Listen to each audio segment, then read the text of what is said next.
couches in Bali at the Yoga Barn. Our next guest is a gentleman born in the United States, Bruce Beeley, who I was actually talking with a couple of other friends one day about some dancing activities, ecstatic dance, and Bruce came over and introduced himself, hence why we're catching up with him today, because he has got a great story and he's living his best life, his endless summer as he calls it, in Bali at the moment. Bruce, hello, welcome, and thanks for your time today. Well, thank you, Evan. I am thrilled to be able to see you bring the Blue Couch stories to life and to share them with the world. I actually reserve the table next to the Blue Couches every day after my yoga classes, and so I'm always hearing the stories in the background, and then I just drop in whenever it seems it would be relevant, like it was with you that day. So I think you've got a gold mine there, the number of people coming through there and all the different stories traveling around the world, but always focusing on mystical arts, dance, yoga, and the New Age community. So I'd be glad to share with you whatever you find of interest of my long heritage, which I've also been documenting in my memoirs in the last many months. Well, I look forward to having a chat to you now about some of that. So you were born in Los Angeles in the 1950s. Tell us about growing up in LA through that period, through the 60s and I suppose early 70s. Probably a little bit of a different time and transition in life it was back then too. Yeah, well, being born there at that time, it was where everybody wanted to be. You know, Hollywood, and actually I was in Burbank, where the TV shows are all being generated from, and right next to Hollywood. So the movie stars and the television celebrities were all around us. And yet I was alienated from a lot of that because I didn't see the value in the American dream of work 9 to 5 all your life and then finally get to have fun at the end of it. And so I went to a love-in at my teens, which was the first of the giant festivals where it was rock and roll bands playing for free, thousands of people there sharing openly ecstatic dance and music and drumming and giving away food, gifting to each other like the Burning Man contest of gifting societies. So as soon as I saw that, I went, well, this is the opposite of what they're trying to train me in schools here in Los Angeles. And so I was always aiming for living back on the land in the country with cooperatives, with people who weren't so focused on trying to climb the corporate ladder, but instead find harmony and community. And so the day after I graduated from high school, I took off and started searching for Shangri-La, for the place where I could live in intentional community and find people who have the same kind of values as me. So I'm fortunately, my long legacy was going from ashrams to communes to festivals to environments where this New Age community was thriving. And then I end up in Ubud, and it's everything in one. Yeah, well, it is. So tell us about that journey. You left LA after high school. Were there obviously people and situations that opened up for you to find these new communities, because they don't necessarily just appear all of a sudden? So was there a little bit of a transition of different people that have introduced you to things over your life? Absolutely. I had an older cousin who early on introduced me to concepts of manifesting through meditation and chanting. Psychedelics became an important part of my journey to do self-discovery, and the gateways that were then opened and through that, and Yogananda, who wrote the book Autobiography of a Yogi, which is quite famous now and even made famous by Steve Jobs, who gave it away posthumously at his funeral. And I hear through people who work with him because he thought it was such an important book to share with them. So I was studying yoga out of the book as a teenager and going, I know this other world is out there somewhere. Where can I find it? And that's been a really important part of my memoirs, is there have been synchronistic connections that came to me, which some people would say gifts of God, others would say my spirit guides were guiding me. But the circumstances where I ran into just the right people at just the right moment that led me to enormous transitions in my life and new communities and new relationships with the world is a big topic. Miracles in Everyday Life is likely to be the title when we publish in the next few months. Going back over this long and marvelous path that's led me from my studies in dance, which got me to Carnival in Brazil and Buenos Aires for tango and lots of other events of that sort, even ballet, which I never expected to be part of, but the right circumstances popped up and all of a sudden I was welcome to join a ballet company. So it's been a marvelous series, which I hope to inspire other people with, because I believe those things that we envision and we set our hearts on and that we set our hopes towards not only come from daily grind of taking all the right steps to get to all the right places, but even more than that, that there are unseen forces, manifestation, power of attraction, many different titles of how it might be described, but I've had working models of that in my life over and over and over. Things show up where I can hardly believe that the circumstances have come to me. So I think we can all kind of tap into that by putting our hearts and minds and spirits to work on envisioning our dreams. You've obviously put your heart and mind into a couple of marriages as well. So tell me about that. You've been married a few times, got a couple of children. How have you left those marriages? Because of a similar background, a couple of marriages, and you know, for me, it's rebuilding yourself each time. How have you gone about that relationship-wise? Well, actually, the long path and the realization that so many of us in the Western world, we're all in splintered, dysfunctional families.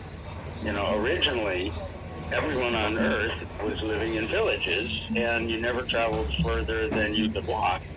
So you grow up with the same community all the time and had to find a way to have sustainable culture together and lifestyle.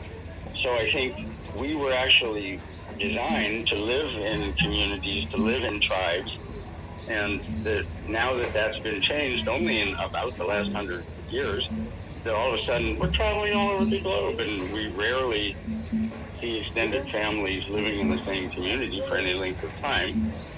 So I found in the relationships, we get together when we saw the shining light in this other person that reminded us of our missing half, our other half, so to speak. And then after 4 to 6 to 8 months to 2 years, the honeymoon is over, and we see, oh no, they have all these wounds and unfulfilled needs and things that they want me to heal them, and I wanted them to heal me. I wanted them to fulfill my life. So we get disappointed, and so I had a long series of 2 to 4 year marriages that then typically did not always end on great terms, and some of us are still friends, but not always. And then I finally realized that the free love concept of polyamory, of being absolutely honest and transparent with everybody, but being honest to ourselves and our own hearts about what we're attracted to in that moment, and letting, I think it's been a famous comment that if you love somebody, you let them be free. You don't want to contain them and control them and keep them from pursuing their passion. And if you have to let them go, you know, that may be the greatest gift you can give them, and you have to be able to learn to live with that maturely, which is what our societies, our culture has not trained us towards. We're supposed to get jealous and fight and go to war over somebody who wants our partner to wants to modify our relationship. So it's a pretty thick culture. What is it? 60% of all marriages fail. You know, the odds are not in our favor. So I've been living a polyamorous lifestyle for the last 30 years. where some different relationships play a different role in my life at different times, but we're always friends and we're always honest and we're always transparent about what's going on and coping with the feelings that come up when there's changes or tough conversations. So marriage not on the agenda for you again? You think three's enough?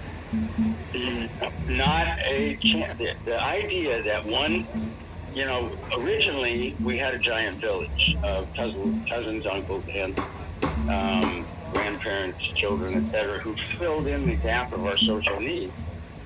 Whereas we try to get in one house with one person, and they're going to satisfy all of our social, sensual, sexual satisfaction, and do that forever. It's pretty standard that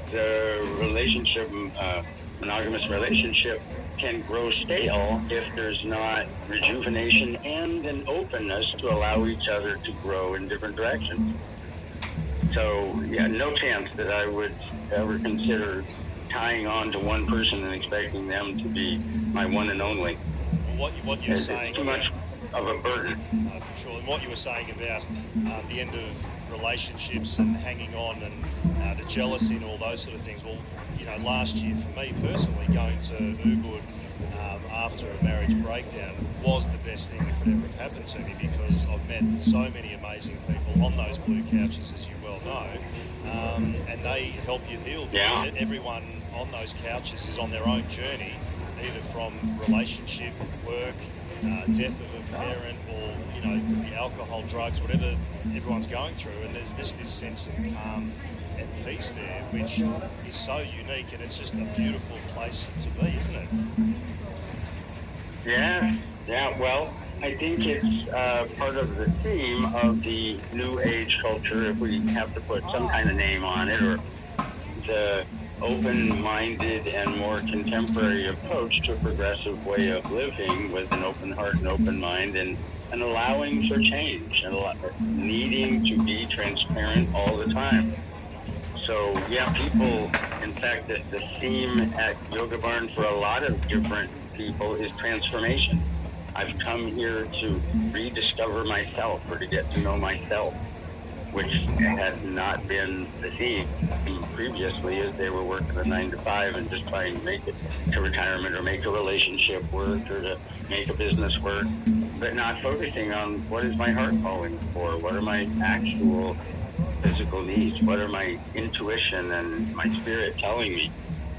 So there's a lot of, in fact, I recently took a class with a fellow who's especially focused on getting us in touch with our spirit guide, which has been part of his skills since he was a child, that he can hear, see, feel the influence of other people's spiritual guide, influence, angels, whatever, and it's a huge topic. But he actually gives classes there at the Yoga Barn and does special trainings, and I've done some of his workshops to get us in touch with our intuition. Some people actually see, hear, feel personalities of disembodied spirit guides that give them insights into what they should be doing and can be doing with their life. Whereas for me, it comes across in a different way, that I get an inclination, an intuition, a guide to, I should go here today. I just noticed this shop, or I just noticed this person, or I just noticed this for the first time. And then I connect and go, wow, you're exactly the person I need to meet. And Dr. Joe Dispenza is somebody I've studied with, who has an enormous following about understanding how to tune in with our abilities to manifest.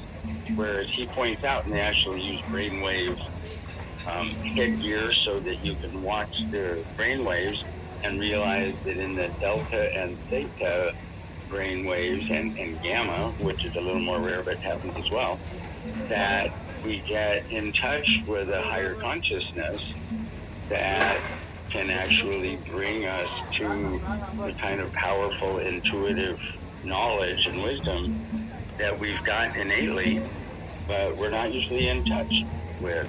For me, I wake up in the mornings and I'm not quite awake. I know I'm still in that kind of dream state, but I'm conscious enough to have ideas. And I realized, oh, I have this unfinished project that'll be really exciting for me to do, or oh, there's that person I should connect with. They're going to be able to help me with the things that I want to know about. And so I found that if I just take a little notepad and write a keyword or two to remind me when I'm fully awake, that'll be my tasks for the day or on my to-do list. Whereas if I don't do something to create a memory out of that I can turn to later in the day, I'll go, oh, what was that brilliant idea I woke up with today? And it's no longer available because I've left that state of mind. I'm more in the alpha or beta, get work done, frontal lobe consciousness. So that's been a great gift for me to realize I actually have inner guidance if I know how to tune into it and stay open to that and listen for that. And maybe someday through this teacher, Ken Lelecki's guidance, I'll be able to even get more in touch with the guidance that comes from the other side, however we want to define it. So people... I think... So I was going to say, so people that are listening, Bruce, that are, in London or they're in Los Angeles or Sydney or Melbourne in Australia, that are wondering how do they transform. It's really just, I think, taking that first step, isn't it? A leap of faith in that you're not going to be on this, gravy train or like an ant going into your office every day, getting paid every fortnight, collecting things in your home or apartments that you really don't need. What advice have you got for people that are unsure if they can do it? What's the first step that they need to take? Yeah. I love to ask my friends who I get close enough to, what is it that you have the greatest passion for? What is you have the greatest desire for? If you could do anything with your life this day and every day from here on that you wanted to, and with no regard for money, power, influence, what would that activity be? What are the things that drive your heart? Where is your heart driven? And what do you imagine in your dream state, in your deep desires, in your biggest passions? What are those things that you'd love to do? And journal it, or sit with your closest friend, somebody that can help you hold that space so that you have a chance to let your dreams come at least into words or writing and language. And then once you actually have a clear picture, I want to be on stage. I want to go to Broadway, speak to Broadway. I want to produce movies. I want to be a counselor. I want to be a massage therapist, whatever it is. And I'd love to do that with my life. Then start writing down, brainstorm. What are the little steps that you can start taking every day that bring you just a little closer, a little closer, a little closer to that dream? And it's inevitable if you start taking steps towards a mountaintop, for instance. As long as you keep aiming for the same mountaintop and keep taking steps, you'll reach it. There's no way around that. And the beauty that I've found over and over is you think, I've got thousands of steps to go, but I'm still going to make it to this goal. I'm going to be on stage. I'm doing my auditions, whatever. Things will change along the way, that your dreams will come true.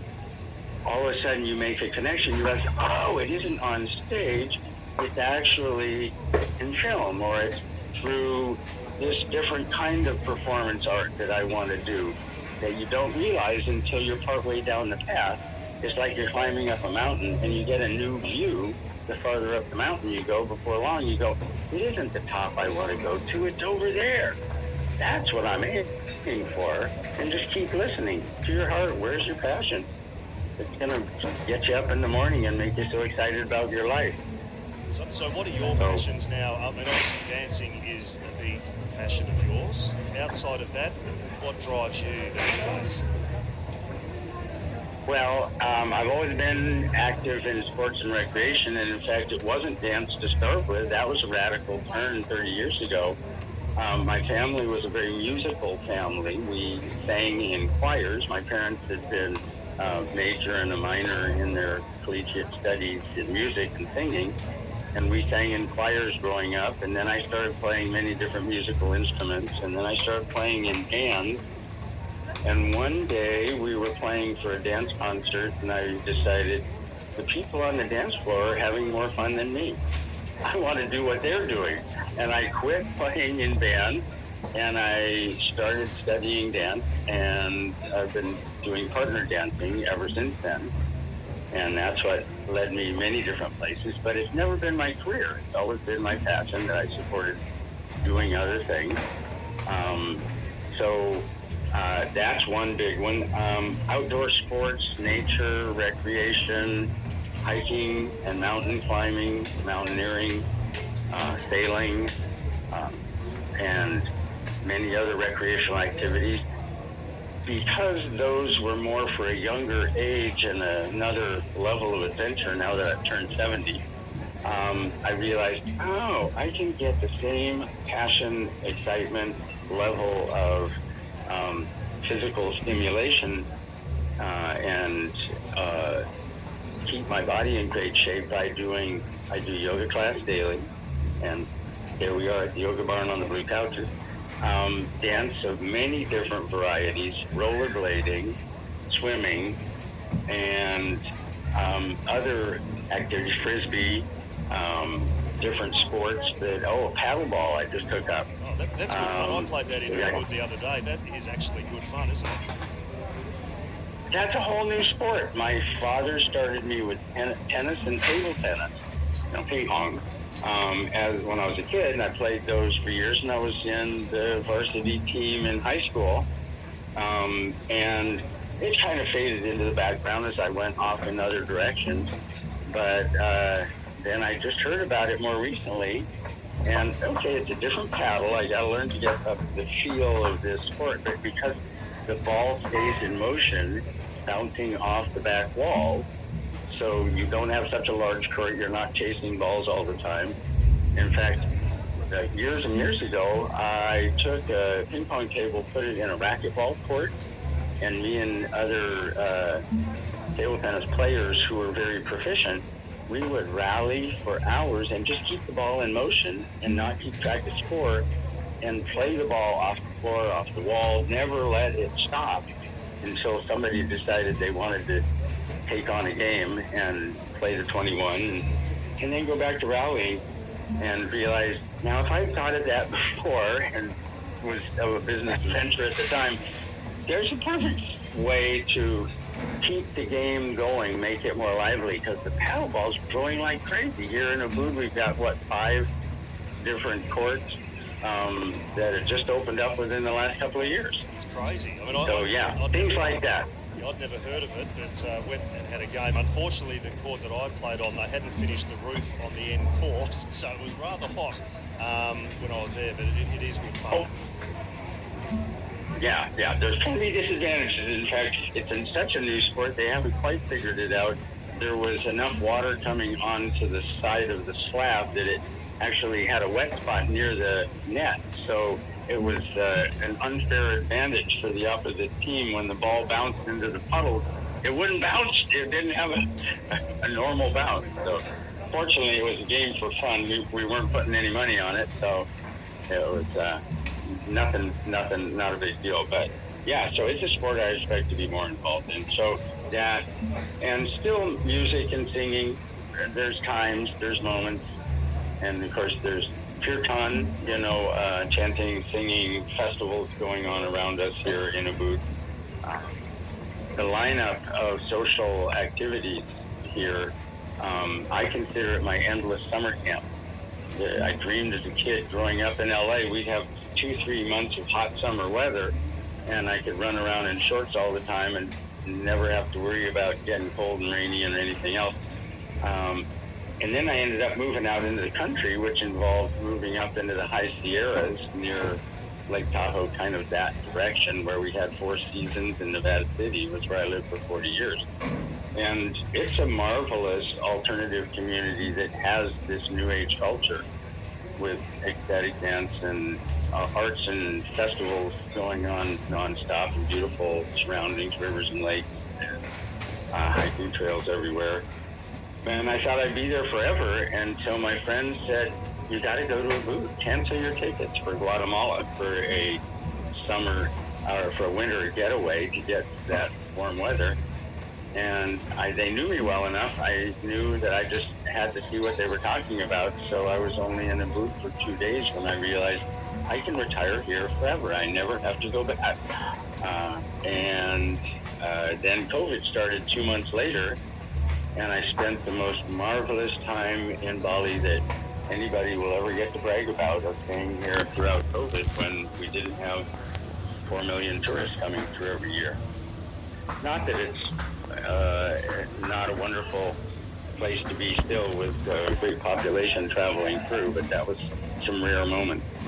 Was. So what other places in Bali have you been? Obviously Ubud sort of is the mecca for spirituality, for yoga, etc. Have you managed to get around and have a good look?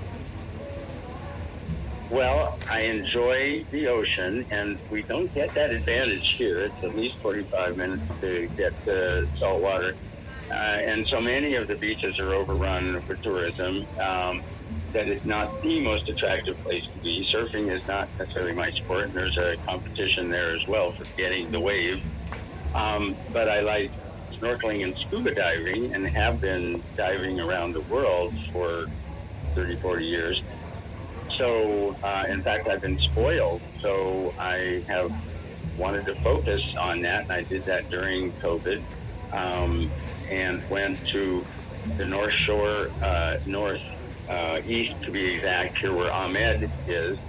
And there's some great snorkeling and diving there, and it's a beautiful small town that's on the ocean. And Tulamben, which is not so far from there, that has a giant wreck on it, the Liberty Wreck, which is turned into a giant reef, now a very popular place for diving. But that just got me started on the far west end of Bali. Many people don't even know about the national park, which is Menjangan Park and Island. So there's a protected island which has nothing on it except for there's a Balinese temple there, but only the Balinese use it during their ceremony. So there's no development, nothing that's damaged the reef around there. So every one of the walls and shelves around this small island is a magnificent dive site. So I did go diving there a few times and enjoyed that. And also the north shore of Nusa Penida, the neighboring island, which is only an hour on a speedboat to get to there, and a lot of people from Bali go to visit there, and the Gili Island. So I've been to each of those for some magnificent snorkeling and scuba diving. So that, beyond that, in the south is mostly big city, but Uluwatu is famous for some folks from Ubud. The community's a little more scattered out, and you got to be in on the network to have the same kind of frequency of activities that you have here in Ubud. But it's becoming more popular as an alternative community. But everything on the west coast, from Canggu, Seminyak, Kuta, going south, all of that territory is pretty much worn out, overrun with tourism. You can certainly have a good time, but you got to be prepared to deal with traffic, and lots of other people in line want to do the same thing. And the beach is covered with tourist popular activities, as well as people vending and catering to that scene. Not the calm, quiet beauty of Ubud, which is, of course, because of the Balinese culture. You know, this is the one place where it's most, it's probably the longest and largest heritage of Banjars, the large member communities of villages of Balinese that go to the same temple and share that territory. In fact, coming in the 28th, coming up in about 8-9 days, Golingan Day will be giant celebrations with all of the decorations in the streets, because they recognize the return of their ancestors' spirit, and they have piled high altars of offerings to welcome the spirit of their ancestors back into their homes for 10 days until Kuningam Day. And then it leads up to Nayepi, or somewhere in there, is the Silent Day. A lot of people don't know that the Balinese, in all their extraordinary ceremonies, spiritual gatherings, they'll actually have a day when everybody stays inside. And you're supposed to pretty much stay in meditation, but for tourists, etc., they cut some slack. But not to have electricity, not to have lights, not to have distractions.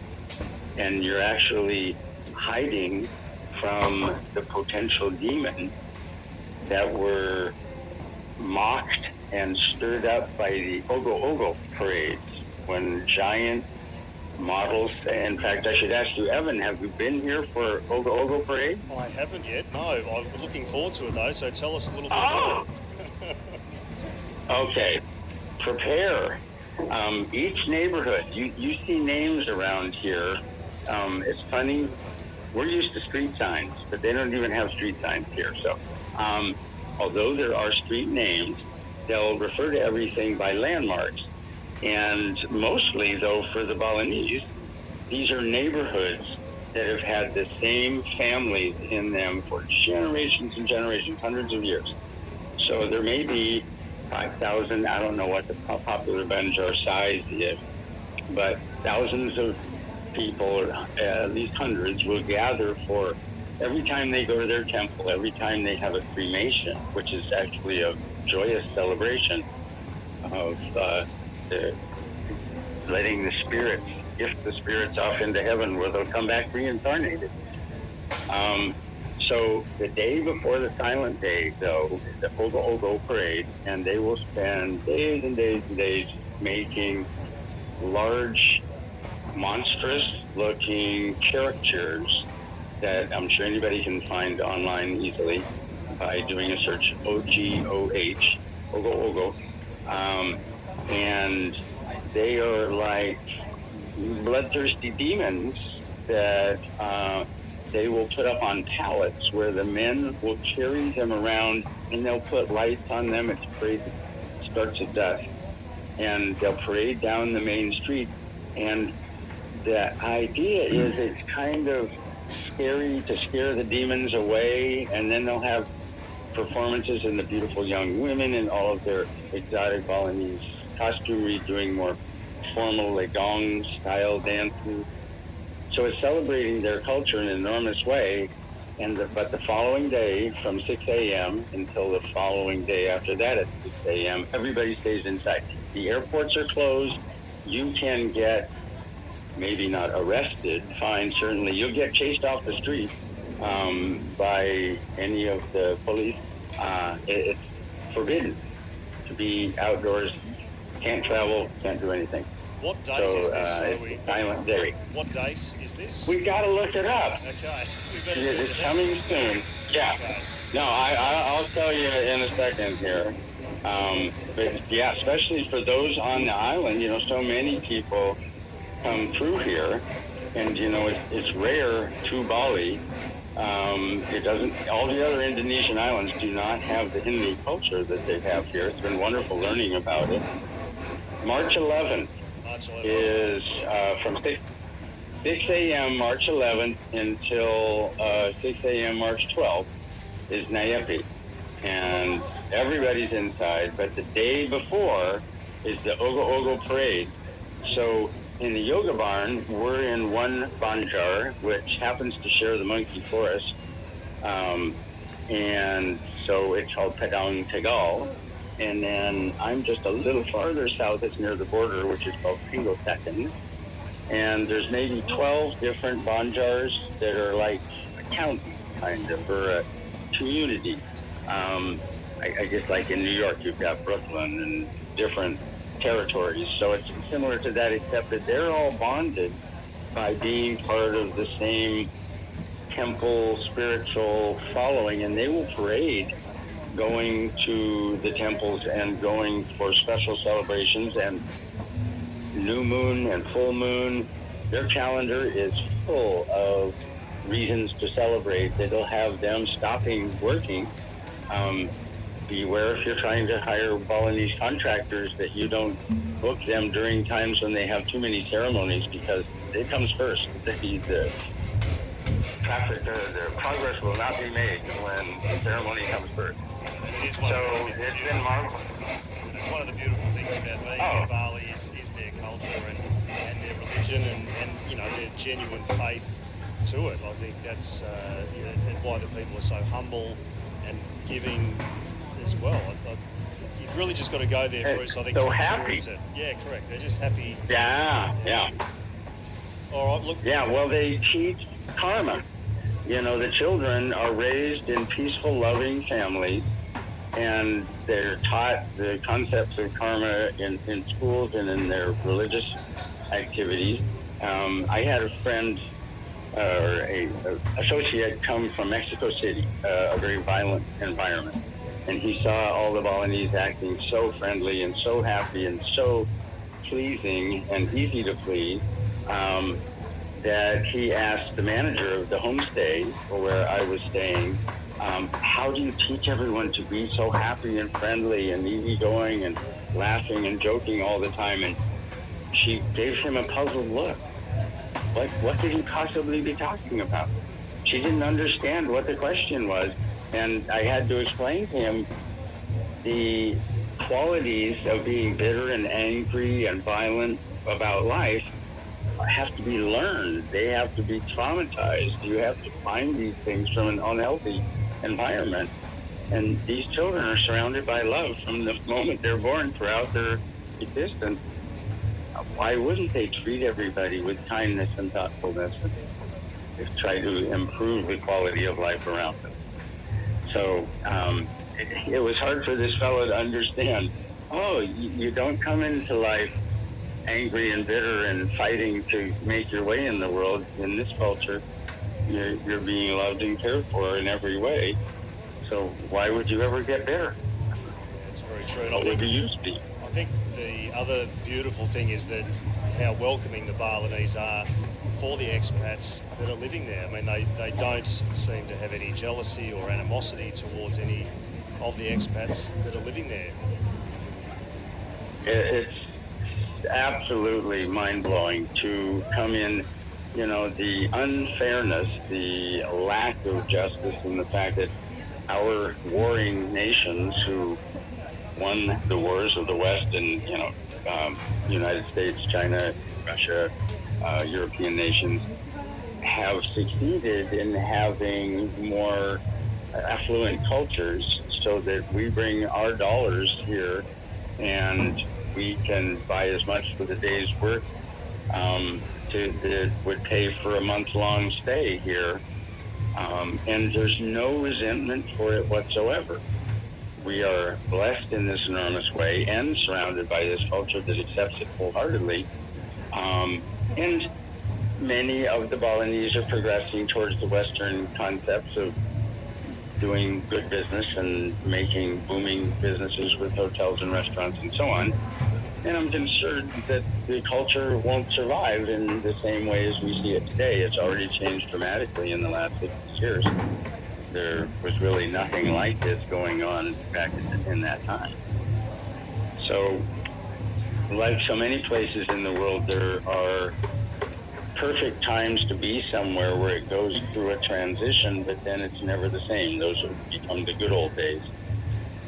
That's true, and it's almost changing. In many ways. It's almost changing now. There's a lot of development sort of north of Ubud at the moment, isn't there? You know, like it's, you know, a lot of rice fields are being demolished and big things are being over and over.